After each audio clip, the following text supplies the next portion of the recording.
AM ay nakalabas na nga po itong si Tropical Storm Isang sa ating Philippine Area of Responsibility. At ngayon po ay tinatawag na natin siya sa international name na Kajiki, which is a Japanese term po yan sa isda na dorado. At yan po si Tropical Storm Isang ay sa ngayon wala naman na pong dalang bugso ng hangin sa anumang bahagi ng ating bansa.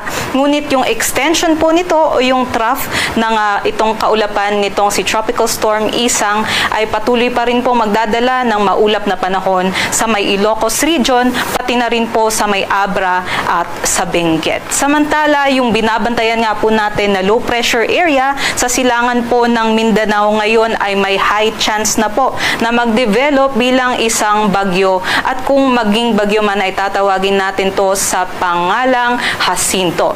So ito nga pong low pressure area ay huli nating namataan 930 kilometers sa silangan ng Southern Mindanao.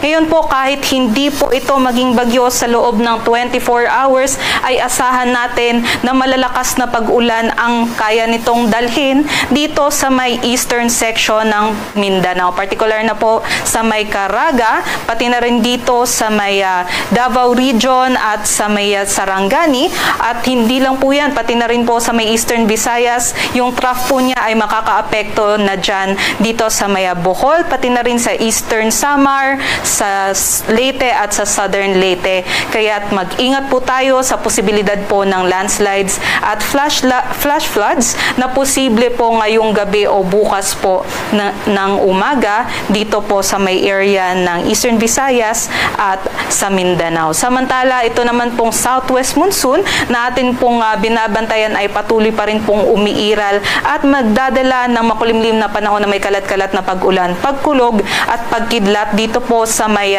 Luzon area, particular na po sa may Metro Manila, sa may Central Luzon, Calabarzon, pati na rin sa may Mimaropa area at dito din po sa may Antique. Kaya tuloy-tuloy po yung ating mga pag-ulan, kaya mag-ingat pa rin po tayo at mag-antabay sa updates.